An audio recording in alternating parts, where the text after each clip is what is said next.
Welcome in the latest episode of that SEC podcast brought to you by Twisted Tea and my bookie. I'm your host, Michael Bratton. I go by SEC Mike on Twitter. And I'm joined as always by my cousin Shane, who goes by Big Orange Vols on Twitter. What's up, yo, TSC Hober? Hey, buddy, what's going on? Hey, how about it, Space Mountain? He's been in here since 3:30. I don't know if he's still in here, but he was first. Space Mountain, good job, brother. That's dedication. I was telling Yeah. Mike I slid in here like 5 minutes ago. I almost forgot. I'm down to my last two beers, so we're gonna have to make a run. Yeah. So how is the old duplex doing there, Shane? Hey, we're hanging in there, son. We got everything situated. The internet went down for a little bit today. We got some excavating going on outside, and thought I was like, well, you better fire this thing up. And finally, them boys showed up about an hour before showtime, and they got me up. So we're in good shape. Space Mountain, he's still here. Credit. Oh, man. We got to send that man more in the koozie. You know what? Yeah, absolutely. That's dedication right there, brother. I love it. Hey, how was your day? I've been trying. I'm not gonna lie, man. I've been super crazy busy. Haven't really had an opportunity to see some of the storylines unfolding today. Is there anything that I missed out there, brother? Oh, yeah. So we're going to recap all that. Portal's gone crazy. We're finally starting to get commitments out of the portal. As Michael Riley, he's a big Florida fan. He says, hey, Bailey's got 0 portal commits. Bold strategy coming off 5 and 7, but they're working their time there. So we'll get into that, Shane. I did have a couple more things on the schedule I wanted to hit on, and we got mailbag questions. Yeah. A couple great ones here, Shane. So you ready to do a little news questionnaire schedule talk here? Absolutely, man. Absolutely. Let's do it. All right. So this what I saw, and this is not an official mailbag question, Shane, but I saw this. They were asking it on Feinbaum's show, and I just thought this was such a great question. And it goes on the scheduling narrative here. If you could go to one SEC game next year, only one, now that we've seen the schedules, we know the breakdown, and I already have one on my list. I can go first if you want, or you could go first if there's just one game on the SEC slate. And I say, let's keep it to conference games. There's some good non-conference games, but Yeah. if you could just pick one conference game that you could attend over any other, what's that going to be for next season? Mike, why do I got to narrow it down to one? Because that puts it above all the others. But you know me, Mike. I got more than one. I mean, there's a personal one to me, and then there's the one that I ultimately, if I had to go and pick one, I guess I do have one. Give me Texas. Give me Texas A&M. I just think, for so many years these boys haven't got to play, and building up for that rivalry, it's going to be epic. So that's one. Like, if I had to choose one game being played this year that it's a must attend for me, yeah, give me Texas A&M and Texas. Yeah, You see how I flipped it? I did it. Shane, I'm not going to lie. I saw, after the schedule release, there was even a Texas fan. I quote tweeted him or whatever, and he's making fun of the way we did the schedule breakdown and look at A&M like way better. Like, my goodness, we're fighting over the schedule graphics, Shane. Yeah. That's how heated this rivalry is. We need it on the field. So that's an excellent answer, and mine is very close to the same. I'm going Oklahoma, Texas, in Dallas at the Texas State Fair. First time as SEC opponents here. I think that's the one, but there are no wrong answers. So I'm kind of curious to see what other people in the mentions, what they may be saying. But Well, the fact the fair's there too, I mean, that's why. It's like a whole weekend event, where you Absolutely. could be getting ahead.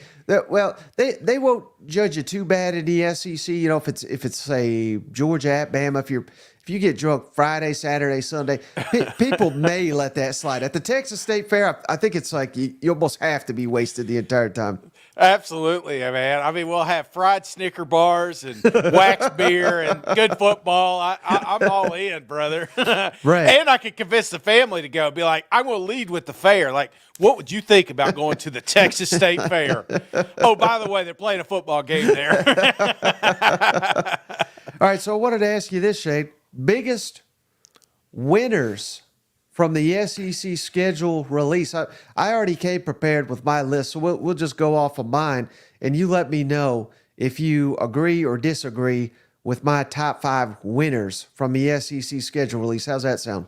Yeah. Now, this top 5, is it in order are you just picking these top 5? You see what I'm No, saying? in order. Okay, I got all a right. number 1 ready to go, or Okay. I can go number 5. I can count Man, down let's if start. you want. Yeah, let's go worst. Let's go 5 first. Okay, 5, but yeah, even number 5 is a great schedule. You know what I mean? out of 16. Yeah. Right. So here we go. I'm going side again here, Shane. Ooh. Texas A&M number 5. Look at that. And I love this schedule, Shane, because again, I think all the away games are winnable. Yeah. You get Texas at home, LSU at home, Red Hot Mizzou at home. Texas A&M is a top 5 winner with the schedule release, in my opinion. What's your thoughts on that? Yeah, I'm right there with you. I'm looking at this one. A lot of tough games, but you got them at home. That is very, very important there. And no back-to-back road games either. Yeah, no, I mean, that you mentioned it. And I'm looking at the away games other than, I mean, I guess you could say Arkansas is technically an away game, but we all know it's a home game. And you're looking pretty, man. You're looking at Florida, Mississippi State, Auburn, or South Carolina on the road. I like your chances of potentially winning all those games. And if you're a fan, Shane, if you don't have tickets right now to Texas A&M, I don't work for Texas A&M, Shane, but my goodness, how could you not? With Notre Dame on the schedule, Mizzou, LSU, Texas. I mean, what a slate. And these are just a few of the games you're getting at home. You know what? Yeah, this is when you get your donations for your seats. You know what I'm saying? Mike is the true 12th man here selling them tickets. Well, Billy Lucci has promised us a sideline pass to any game we want to go. So I gotta sell this university for him. You know what? Yeah, I hear you. And man, this would be an awesome one. I bet this would be a tough one to get on the side of the field with that Texas game, brother. But that's on my list. November 30th, right there at the very end. Yeah. That not only do you think I think you nailed it with this schedule, but it ends with a damn home run. All right. How about number 4, Shane? Mizzou. You knew Mizzou was going to be on this list. You got some 4 cupcakes, let's call it what it is, right out the gate, all at home. Yeah. Oklahoma at home. I get it. It looks a little tougher than I think it really is because UMass, I don't know why that's on the road, but it is. Whereas in South Carolina, Mississippi State, back-to-back away games. But when you start going down these SEC schedules, Shane, again, there is no such thing as an easy SEC schedule, but hell, we'll get to Florida here in a minute. We'll get to Georgia. Give me this one 10 out of 10 over some of the other SEC slates we got. Mike, I would make an argument this is number 1. The reason I know you're looking at A&M, Alabama, Oklahoma, especially those 2 back-to-back. But if you look at between right before A&M, they got a bye week. Right after Alabama, they have a bye week going into the Oklahoma game. They got opportunities here to get healthy and get back on track if they fall off path here. So I think I made a joke online, man. The stars are lining up for Mizzou. I was all in this year, and I'm looking at this schedule, and they have a real opportunity to make some noise next year. Now, how about number 3 on my list, Shane? Oklahoma. I love this schedule, too, with the 4 games right off the bat, all at home. It is Tennessee. You get your first SEC game at home, all the fanfare that's going to go with that. Again, you get Bama at home. Yeah. You get South Carolina at home. The thing here that kind of kills you, and who knows how this is going to play out in the future, Shane, but with the neutral site game of Texas, I guess that technically counts as a home game this year for Oklahoma. Yeah. Otherwise, you'd have an additional SEC game in Norman. But I love this schedule. Again, all the road games are very difficult. All road games in the SEC basically are difficult.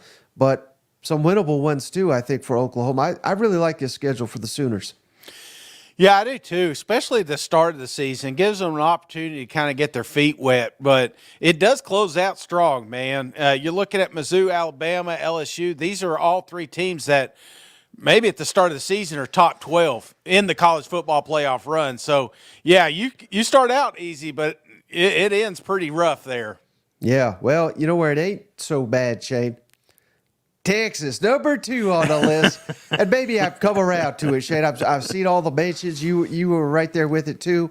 What the hell are we doing? We're giving a break to Texas. And they think they own the league already. They're going to think they're going to own it, Shane. Yeah. If they could beat Georgia at home and Florida at home and Oklahoma on the neutral field, and by goodness, they better not beat A&M or we'll never hear the end of it from Longhorn fans about how they own the Aggies. But, there are a lot of great games on this schedule. The vast majority of them are at home here, at least in the conference or the neutral site there, of course, with Oklahoma. But SEC seemed to do Texas some real favors here. I think they want the Longhorns to be relevant year one in the conference, don't you think? Yeah, they may have used this as a selling tool to get them over here. It's like, hey, man, this is what we're gonna let you do when you start the season. All right, I'll go on that schedule. But you know what I don't see on the schedule, Mike? I don't see an Alabama. I don't see an LSU. I don't see an Ole Miss, Mizzou, Tennessee. There's some heavy hitters that somehow found a way to not make their way into the Texas schedule here. So, yes, I do think Texas got off a little bit easy here to start this year. But guess what, brother? You're probably getting the opposite next year or the following season. Now, the number 1 winner, Shane, we kind of hit on this already, Ole Miss. Yeah. It's not displaying for me here. But anyway. Don't even need it. Oh, there we go. There we go. There was delay here. I guess I ain't paid the internet bill yet. But, I mean, right out the gate, first 4 easy wins, right? Yeah. And then in conference play, I mean, my goodness, Shane. Again, Kentucky, Oklahoma, Georgia, and Mississippi State all at home. Mm-hmm. The road games, South Carolina, LSU, Arkansas, Florida. I love this schedule for Ole Miss. I think it sets up for a 4-0 start. If you could take care of Kentucky at home and South Carolina on the road, you should be 6-0 going into that huge LSU showdown. Yeah. I mean, this is the offseason of Ole Miss, I feel like. It really is. And you got, like you said, you got Georgia at home. And for the audio listeners, reminder, they got Furman, MTSU, Wake Forest, Georgia Southern right out of the gate. Yeah. That is a very, very winnable month. Get the feet wet. Get this party started because they're not only going to win, Mike, they're going to put up a damn ton of points. You know what I'm saying? They're going to start the Heisman train down there. And then you got South Carolina, Kentucky, South Carolina. LSU is a very, very winnable game. October 12th. It's your toughest road game.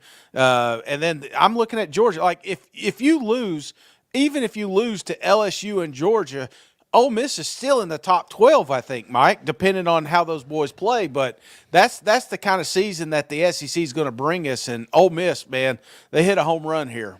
And I believe, Shane, we'll get to Georgia's schedule in just a second, but I believe that Ole Miss game, that'll be 7 SEC games in 7 weeks or 7 SEC in a row for Georgia when they come to Oxford. So it ain't going to be easy. You know what? Well, I just noticed, too, you start out with 4 non-conference, and then you go straight SEC the rest of the way. So even the easiest schedule looks daunting. All right, here. How about number 5? Now, these are the losers, I feel like, Shane. Mm-hmm. Mississippi State. I hate this start for Jeff Lebby. I mean, they should beat the brakes off Eastern Kentucky. Week 2 on the road at Arizona State's going to be tough just because it's, everything's new. You know what I mean? If this was year 2, year 3 of the Jeff Lebby era, we'd beat the hell out of Arizona State. And we may beat them this year, but that's going to be a tricky one. Toledo at home, Florida at home. But here's where they really killed you. Texas on the road, Georgia on the road. Then you get A&M at home, Arkansas at home, UMass at home, Tennessee on the road, Mizzou at home, and Ole Miss on the road. Those final 8, Shane, I'm only seeing 1, maybe 2 that are guaranteed wins.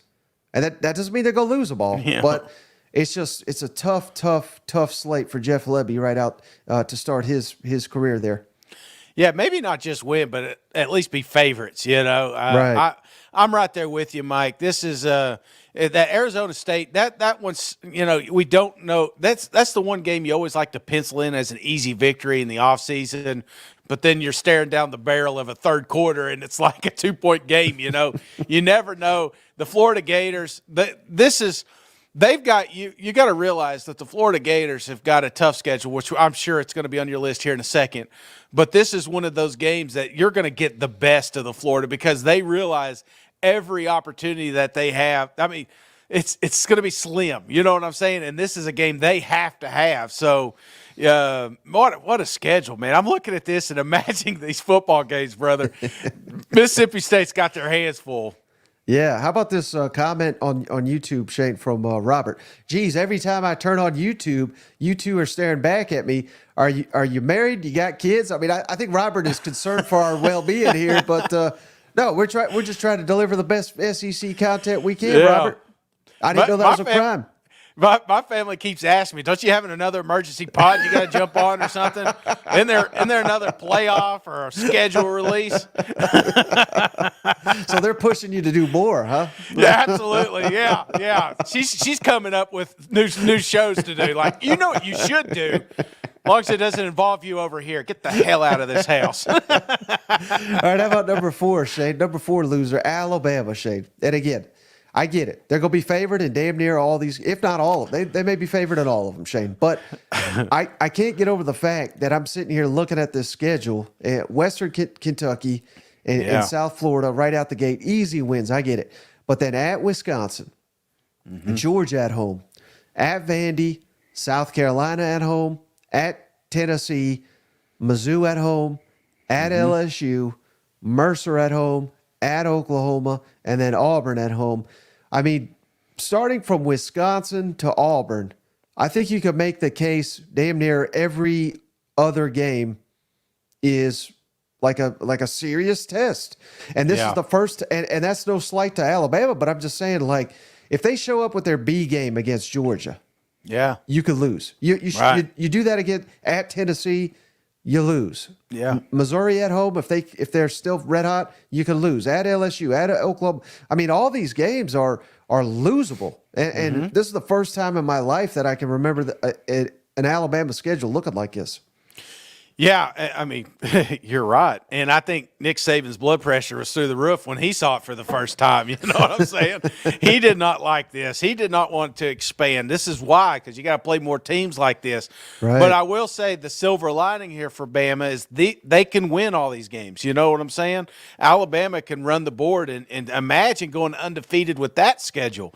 And to make it nice, at least they gave them a bye between Wisconsin and Georgia, and of course the annual bye before the LSU game. Right. I think between Mizzou, the road matchups that they have are going to be daunting. But man, if anybody can handle it, it would be the Tide. Right. Number 3, Shane, Georgia, and that just gives you an idea of how ridiculous some of these schedules are. Maybe you could even make the case Georgia number 2. You get Clemson in the opener in Atlanta, Tennessee Tech at home, at Kentucky, at Alabama, Auburn at home, Mississippi State at home, at Texas, Florida and Jacksonville, at Ole Miss, which I think is going to be top 10, Tennessee at home, UMass at home, Georgia Tech at home. The thing that's saving it for me, Shane, is outside of Clemson, some easy non-conference matchups. Yeah. But this road slate, my goodness, Shane. And again, I get it. Kentucky, some people are going to mock that, but until this season, I mean, Kentucky seems to play Georgia as well as anybody out of the old East Division. You know what? Yeah, this is going to be a doozy as well. I mean, seeing some of these, you're talking not too long ago, potential national championship teams here: Clemson, Alabama's, Texas, Florida, even Tennessee. I mean, this is a damn, for all the crap we gave them at Georgia, especially this year, that they have not played anybody. They definitely overcorrected this next season because if you've got tickets, if you're a season ticket holder, brother, this is the season that you're going to remember the most because this was the year. You know what I'm saying? Yeah. This is the year that if you make it through this and make it through the college football playoff, you will be galvanized and ready for anything and everybody. You will not overlook anyone because you couldn't afford to overlook anybody during the season. And how about shout out Joe Barker? Shane gave us $20. Can I get a War Eagle? War Whoa. Eagle! I'm updating my list. Shane, Auburn's the number one easy schedule, number one winner. I do like this. I love this schedule though for Auburn. I mean, Yeah. first 5 at home. Alabama, A&M, Cal, New Mexico, Arkansas, and Oklahoma. You could convince me they're going to be 5-0 Yeah. if they take a year 2 leap. Now, at Georgia, at Mizzou, at Kentucky, that's a little bit different story. But Vandy, ULM, Texas A&M, all winnable there at home before getting to Alabama. I think Auburn. I mean, 8-4, I think is the floor. Yeah. If not 9-3 next season, I think Auburn takes a big jump. Mike, I think there's a handful of teams that really could benefit from a lot of home games, and Auburn's one of them. Starting the season with 5 home games, with your fans, you saw how Jordan Hare was this year against Georgia. You saw how they were against any powerhouse that rolled in there. Kind of got equalized a little bit just because of that crowd noise. That's a very tough environment, and them boys lucked out with this schedule, in my opinion. Right. So let's go back to, remember, again, Auburn, number 1 winner, thanks to Joe. We're going back to the losers. Number 2 loser, Shane, I think is LSU. Yeah. Because you got Southern Cal right out the gate in Vegas. You got, I think, going on the road in conference for your first conference game is always difficult. Yeah. We don't know the kickoff time yet for South Carolina, but if it's a night game, good luck to the new quarterback. You know what I mean? That's going to be his first true road test at South Carolina. We're going to get to them in a minute. They're cleaning up in the portal. UCLA at home. And the tricky thing there, Shane, I think, moving on from Nichols, I mean, that's a pick your score type game. But those first 3, I think LSU fans expect you to win all of them. Yeah. So what that means is if you lose one, all of a sudden, I think you're facing some tough questions there in Baton Rouge. So that I don't like. Ole Miss, South Alabama and Ole Miss next at home. Arkansas and A&M on the road. Bama at home. At Florida. Vandy and Oklahoma to close us out. This is a very difficult. I mean, the first 4, the last 4, minus Vanderbilt. I mean, this is almost as tough as it gets in the SEC. Yeah, it is, and I'm sure Coach Kelly would love to have a like you said, an easy game to tee off week 1. Bouncing back with Florida State. That's what's giving them the black eye. It's just a rough start. People remember everybody's going to be watching this game, and they're not going to care about September 7th when you're playing Nichols or even South Carolina because they're starting to tune into their teams. But they will remember when you played USC, and if you drop them, they're just an LSU team that's good but not great. And I'll make a vow now, Shane. I will never pick a team to win the national championship that loses week 1. Now, that's a promise I'm making to the audience. I did it last year. I'll never do it again. That still burns me, Oh, but again, don't forget that it ends with Oklahoma. So Yeah. you thought LSU Bama was like the highlight of their season. No, we got Oklahoma at the tail end. Apparently going to be a serious rivalry. All right, this is the biggest loser, Shade. I mean, I don't even have to tell you. You already know who it is, don't you? Yeah. The Florida Gators. Oh man, I swear it's like they want Billy gone already. Jeez. Miami opened the season. Sanford, Texas A&M. At least you get them all at home. So maybe we pick up some momentum on the road at Mississippi State, at home for Central Florida, at Tennessee, Kentucky at home, Georgia in Jacksonville, at Texas. LSU at home, Ole Miss at home, and then Florida State on the road to close it out. And I've heard people say, Shane, I mean, from November 2nd on, you're basically playing potential playoff teams. and I mean, that's not even an exaggeration. You know what I mean? Yeah. And if Kentucky does really well, they own you right now. That ain't easy. In Tennessee, we expect them to be better. I mean, these final 7 games. Yeah. Here's the nicest way I could say this, Shane. Florida could be a lot better, a more improved team than they are now. Yeah. And they could still lose their last 7. Yeah. And that wouldn't even surprise me. No, I'm telling you, but nobody's going to have the patience for that, Mike. You know, Right. that's what sucks. It's like, if you really think this Billy project's going to work, you got to buy all the way in. And even this year, you know, playing the way they did against Mizzou, playing the way they did against Florida State, they didn't win those games, but man, they had opportunities to win it. And I don't think you could say that at the start of the season. I really do feel like that team progressed. Yeah. They've got talent. They're acquiring talent. They've lost a little bit in the portal too, but you know, you lose all that momentum if you start out the season, you know, 4-5-0, and then starting Tennessee on, you're an underdog in all those games and potentially lose them. I mean, if you lose 7 games in a row or 6 out of your last 7, you know, because, you know, I'm never going to say Florida can't beat Tennessee, because sure as shit they will. You know what I'm saying? But I'm just saying, at the end of the season, they're going to fire him because of how he finished the year. How about Michael Raleigh, Shane? We're number one. We haven't been number one in anything since 2009. So at least you got that, Florida fans. At least you got But that. hey, what if? I mean, what if? I'm not saying that they can't. I really know you're looking at this guy. Hey, let me bring it back in play here. I don't know if you're going to put any more up, but I'm just saying, if you could come in and put away a Tennessee team, knock off an A&M early, you know, pull off an upset with LSU or something like that. LSU, they have an opportunity to win fandom back. You know what I'm saying? Billy has an opportunity to secure his job.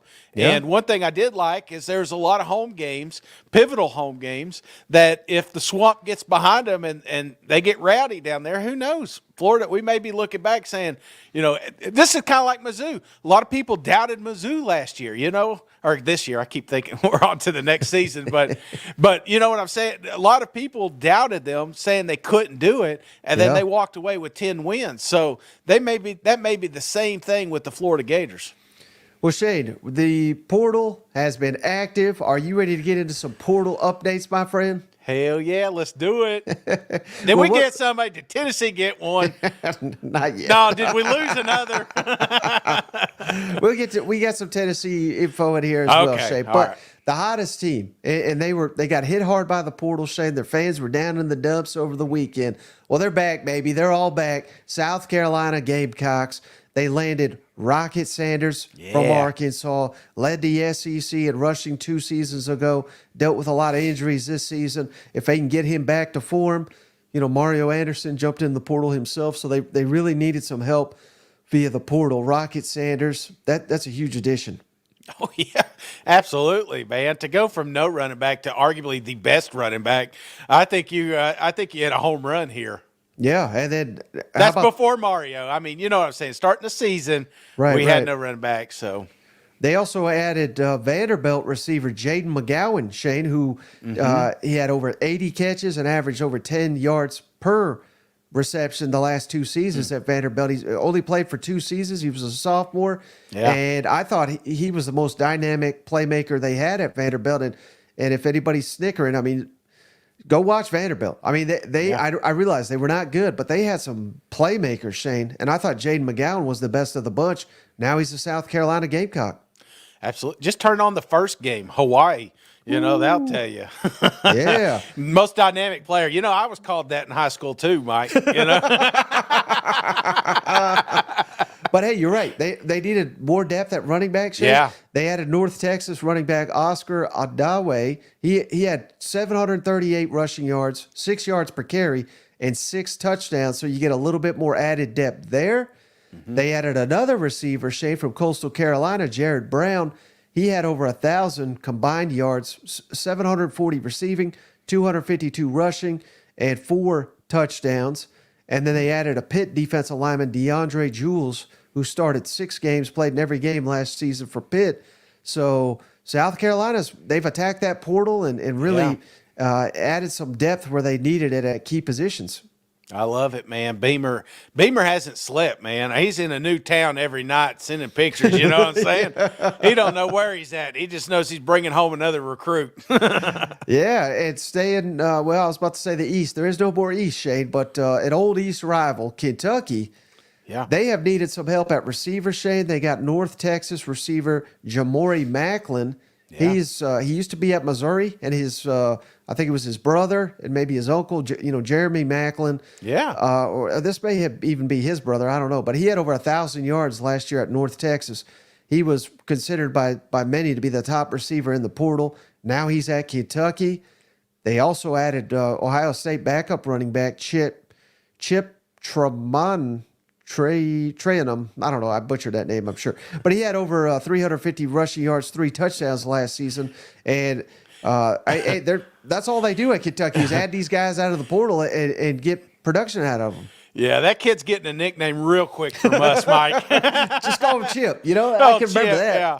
Didn't they get another quarterback, too? I thought I saw. They got Brock Vandegrift. No, I thought they got another one. For some reason, I thought maybe the listeners can. Maybe they're just getting all the quarterbacks there down there in Kentucky. That's a smart play. Just take all the quarterbacks out of the portal. That's smart. I like it. Yeah. And then how about this Mississippi State, Shane? They added North Texas offensive lineman Ethan Miner. And why that's so big, Shane, they beat out Arkansas for him. So they had, remember, they all hate Cody Kennedy, the offensive line coach. Now he's at Mississippi State. Now he's stealing recruits from them. I mean, they must hate him even more. You know what? Oh, man. No Christmas card from him, huh? Nope. Ole Miss landed former Oklahoma defensive back Key Lawrence, Southern Miss offensive lineman Jaquan Scott, and Indiana defensive back Lewis Moore. And they are in it deep, Shane. They've not signed any of these other guys yet, but Juice Wells, Walter Nolan, Princely from Florida, who was their top pass rusher last year. I mean, they are going heavy on the portal at Ole Miss. And if they get some of these big time players, it's going to be a special season down there in Oxford. You know what? Buddy, I'm telling you, they're right there at it, too. And that would be huge. Talk about momentum. I thought they were kind of producing that with all these kids saying they're coming back. And now you're starting to pick up that portal momentum, too. Yep. And then, Oklahoma, Shane, they're SEC now. So they added Purdue receiver Deion Burks, who had 47 catches, 629 yards, and 7 touchdowns. But maybe more importantly, Shane, they lost a starter on the offensive line, Caden Green, and all speculation is he's headed to Mizzou. That's not official yet, but, he's one where he went in the portal. They're saying, this tampering has got to stop. He's one of our best players. He's going to stay in the conference. I say, welcome to the SEC, Oklahoma. We play dirty down here. You know what? That's right. That's right. What kind of glasses Drink going to be wearing after he lands this one? I bet he'll come out Jordans, And then Texas, Shane, I hate this story. But their backup quarterback, Malik Murphy, he's jumped in the portal. Yeah. Not that I hate him getting in the portal because he needs an opportunity to play. I get it. And they have Ewers. They got Arch Manning. But apparently he had to get in the portal because, there's these other teams are trying to land a quarterback. Yeah. He wanted to stay through the playoff, through the national championship. I mean, he started 2 games this year. They may need him. Right. But he's got to line up his next spot. But so due to the calendar, he kind of forced his hand. But interestingly, Shane, Malik Murphy is his name. 477 passing yards this year. Again, he beat Kansas State, beat BYU. He is getting attention, Shane, from Georgia, which lead many to think, Carson Beck, is he thinking about going to the NFL? I don't know, but Malik Murphy, he's kind of a Joe Milton build, 6'5", 238 pounds.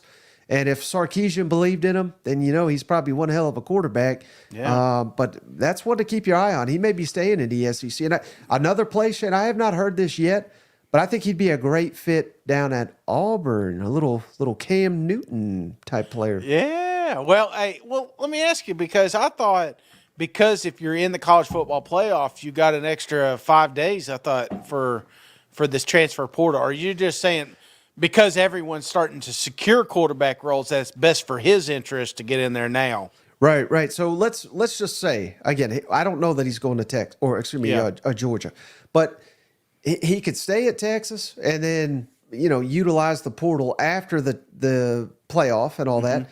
But Georgia's probably not going to wait around. Yeah. That's the point where, and it may not be Georgia, maybe it's Auburn, maybe it's, I don't know who, but whoever it is, they're not going to wait till mid-January, early February. They want a quarterback now because Yeah. we've also got the early signing period coming up. So it's an issue with the schedule and everything kind of slamming together all at once here in mid-December, if that makes sense. Yeah, no. I get that now. That makes sense. Yeah. And then how about this, Shade? So this is not guys leaving school, not leaving to go in the portal or anything, but Tennessee. So big news here in recent days, Shane. Starting here on Thursday, Omari Thomas, outstanding defensive lineman, said, "Hey, I'm coming back, baby." And joining him, Shane, both offensive tackles, John Campbell and Gerald Mincey. Yeah. Linebacker Keenan Pili, who missed most of the season with injury. He is also coming back. He's got NFL hopes. He's a great player. Still no word yet on Cooper Mays, but it sounds like he could come back. Tennessee may be loaded on that line of scrimmage, Shane. You got to love that. Absolutely, man. With a young quarterback, I would love more experience up front. So this is important. And one thing about Cooper, he did not want to participate in the senior events, and that's one thing that Right. you mentioned. And the rumor was he's coming back, but that would be a big one for Tennessee Vols for sure. Absolutely. And also coming back, Shane, for A&M, Bryce Anderson and Cam Dunbury, the offensive linemen, both starters, two great players. And I wanted to throw, I mentioned this on another pod, Shane, but you weren't here for that day. Texas A&M has hired, it's not often we talk strength and conditioning coaches, Shane, but they hired Not on this show. yeah, seriously.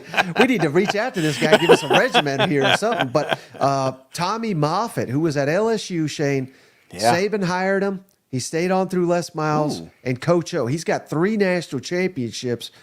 This is the guy I've heard, Jacob Hester, T-Bob Hebert, many others credit this guy, Tommy Moffitt, Yeah. for being critical to LSU's 3-time national championship run over the last 2 decades.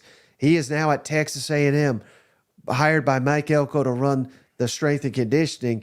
And again, these strength and conditioning hires, everybody's, they're lifting better than they ever have. That's an old cliche. But when someone's been doing it in this conference for 20 years and all these, great players are saying he was the key to the whole damn thing, I think that's a huge pickup for A&M. I really do.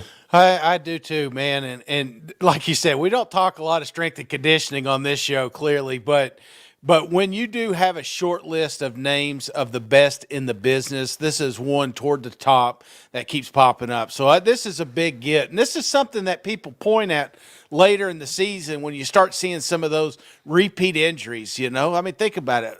When's the last time A&M went a full season with a fresh quarterback, Right. The strength and conditioning is more than just lifting weights. It's keeping these boys on the field. So big get here. And again, I don't want to make any assumptions here, Shay, but since he's left, I don't know. I feel like a little bit of that toughness, that edge, particularly on the defensive side of the ball, has been missing from LSU the last 2 years. I don't know if it's related, but I don't know. I think A&M's going to get a hell of a lot tougher with this addition. You know what? Absolutely, man. That's what they need. That's what they're going to be. They're going to be physical. They're going to be big physical on defense, and they're going to be finesse and speed on offense, brother. So this is a new A&M. It's a new group. And I love this last one here, Shane, before we get to the mailbag. Alabama, according to Bruce Feldman of The Athletic, they have just hired former Michigan linebacker coach George Hilo. He spent the last couple of seasons at Michigan, and who they playing in the Rose Bowl, Shane? Well, they want to know what signals they got, what they stole off Alabama. I mean, I think they may fire this guy right after the Rose Bowl. It won't matter. I think they get to pick his brain for a couple weeks before the playoff game. This is just the latest in a long line of genius moves by Nick Saban. You almost had to hire someone from Michigan to pick his brain, don't you think? I love it. We don't cheat. We just pay for it. It's like we'll let them cheat. We'll just get the information. It's nothing. Throw money at it. We got Miss Terry's Foundation, Exactly. All right, Shane, hey, before we get to the mailbag, just want to remind the listeners real quick, we are brought to you by MyBookie Online Sportsbook. Head on over to mybookie.ag today. Put in that promo code, SEC, THATSEC, over at MyBookie, Shade, and they're willing to give our audience a $200 cash bonus today. Bet on these bowl games. Bet on NFL, all NBA's in action now. All the sports, they got you covered over at MyBookie online sportsbook with that promo code, that SEC. Fade the professor. He's back on a cool streak. We don't have to trust his picks anymore. You know what? No, man, I'm back to the loser side. You know what I'm saying? I got to get my Grim Reaper photos out ready for these bowl games coming up. All right, you ready for some mailbag questions? Yeah, brother? man, let's do it. All right, how about this one from Stan Ross on Twitter, Shane? This is a popular question right now. What is the tiebreaker rules for the SEC next season? Because there's no divisions, remember, so it's number one in the SEC versus number two in the SEC. Yeah, that's who will meet in Atlanta for the SEC championship game. And to my knowledge, they have not officially released any tiebreakers, but it's going to be based on conference record. So I think I explained this kind of poorly on the last one, Shane. If let's say you go 10-2, let's say you're LSU next year. Yeah, you're playing Southern Cal, you're playing UCLA. I know it's unlikely, but let's say you lose both of those, but you win all the rest of your games. So you're 10-2, you're 8-0 in the SEC. Alabama goes 11-1, Georgia goes 11-1, but they each lose a conference game. LSU, even though they're worse overall record, better conference record, would go to the SEC championship over an Alabama and a Georgia. So tiebreakers, I'm sure it's going to be head-to-head, common opponents, things of that nature. But that, to my knowledge, has not been officially released. And this is the only problem with going to a no-division format, Shane, because the Big 12 did it this year. Yeah. And going into the last week, their tiebreaker thing was like asinine. It was like 3 paragraphs of, well, if this happens, if that happens, if this team loses, this team wins. So it could get kind of wacky, but I think the point of it, Shane, is we won't get to like we have been in years past where it's like November 1st and Alabama and Georgia have already locked up the East and the West. Yeah. And the final month of the season is, I don't want to say irrelevant, but we already know who's meeting for the championship. Yeah. We will not be having that, I can almost guarantee you, in this new format. Yeah, and I think as far as the tiebreaker, I mean, that sounds boring. I think what they should do is send, like, the biggest, baddest dude on Team A, the biggest, baddest dude on Team B, and meet in the middle and do like, you ever, growing up, we had a thing, we called it the blood box. And it was just, you got 4 dummies and you laid around, and basically your job is to find leverage and push that guy out, and it always came down to the biggest, baddest dudes on the team. And I think that's what we should have, some sort of event, think how many people would be watching this thing, It's like 2 gladiators going at it. So, but no, we'll read paragraphs and figure out who weasels in there. Now, how about this question from Slim on YouTube, Shane? It's not either one of us asking this question. My nickname in high school. Will there be an FSU-like situation next season for the SEC championship? And I think what he's meaning is, maybe someone goes undefeated and then they just start complaining endlessly that they didn't get to go. And I say no, Shane, and I'll tell you why. Because this is something to think about, and it goes in line with our next question. But I think there's going to be so many teams every year from the SEC that make the college football playoff. Yeah. It's kind of sad to even say this, but I think this is the reality.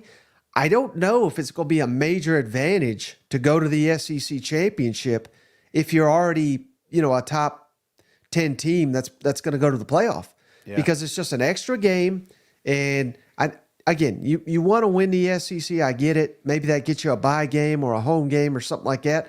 But I would almost rather not go to the SEC championship. Go right on to the college football playoff.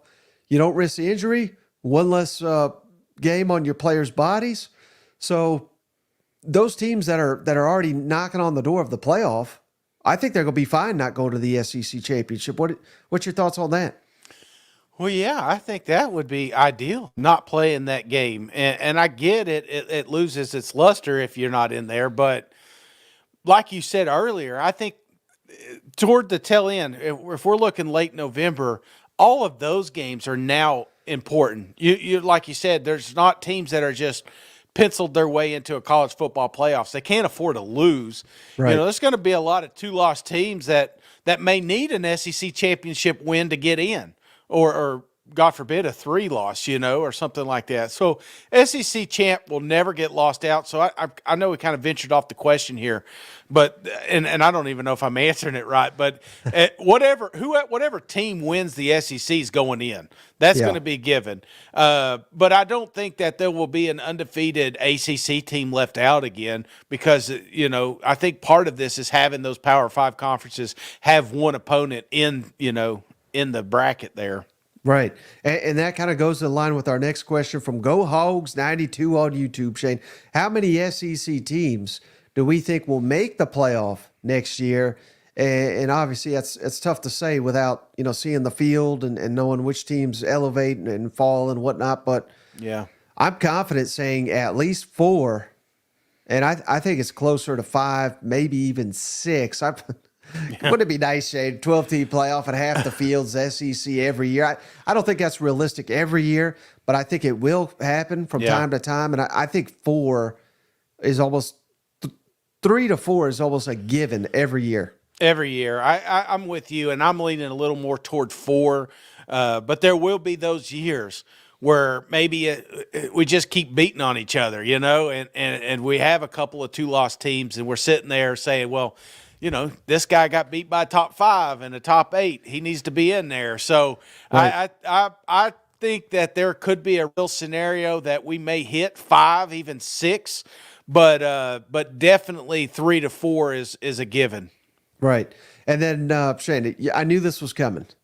As soon as we get the schedule, Shane. I mean, you got your fans that are you're sitting there looking at it like, oh yeah, we can go 10-2, 11-1 easy.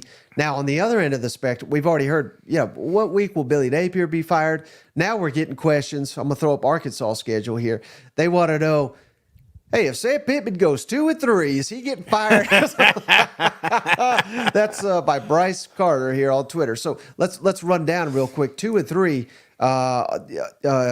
It's Arkansas Pine Bluff is week 1. So there's your win. Yeah. I'm assuming they're thinking Oklahoma State's a loss.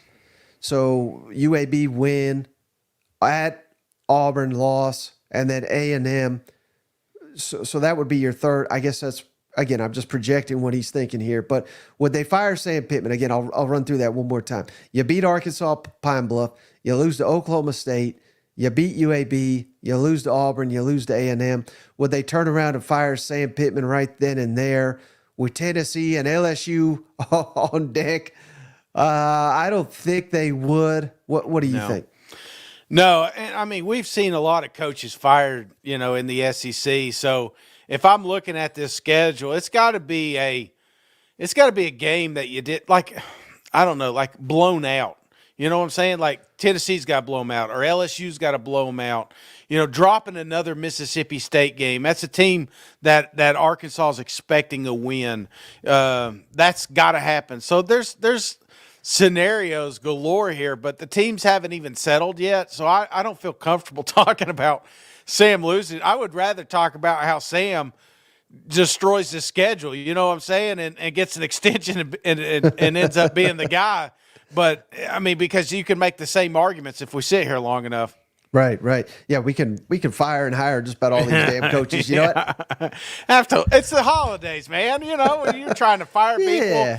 Sam's got family. You know what I'm saying? You don't want to be the Grinch. I want to be like the elf. Just help them out a little bit. I'd rather be sitting here saying, Shane, when they go 5-0 to start, who's he getting fired? What other teams is he going to get them to fire their coach? You know what I mean?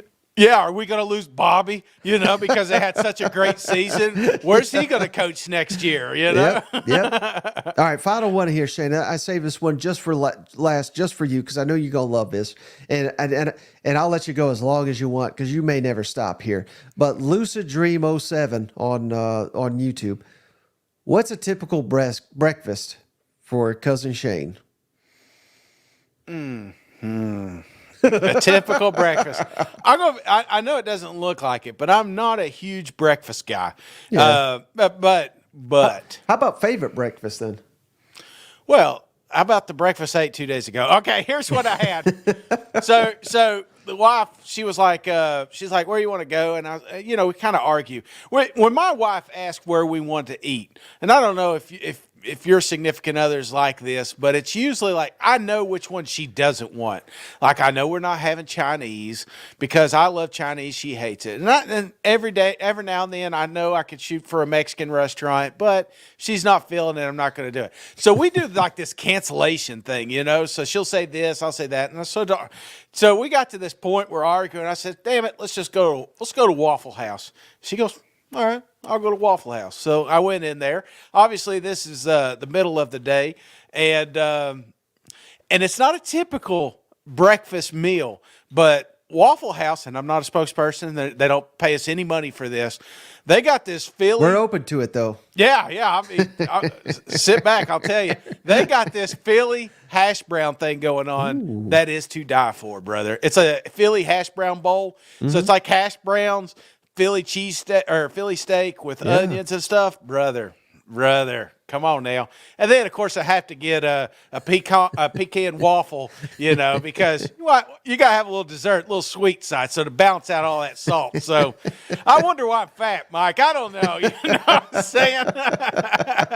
Waffle House gets a bad rap. I'm usually only drunk or hungover when I was in there growing up, but now that I'm an old man, it was kind of fun going in there being the only couple playing music on the thing there, jukebox. Turn that damn jukebox up. Yeah, I can be honest with you, Shane. I don't know if I've ever been sober inside a Waffle House, but I have had a couple good times in those. You know what? I'm not sure the employees were, to be honest with you, Mike. They kept going to the back quite a bit. So as long as it wasn't for special seasoning, we're all right.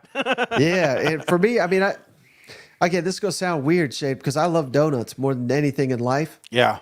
But I don't like them for breakfast, if that makes sense. I mean, with a coffee, they're fantastic. I get it, but if I try to eat that as a meal, I get like sick to my stomach. You know what I mean? Like I'd rather have just like some scrambled eggs or something, get something in my system, and then I can down half a dozen donuts, but like a couple hours later with a cup of coffee. That's my go-to. Yeah. No, I'm. Boy, I do like breakfast. Now, there's different kinds, you know what I'm saying?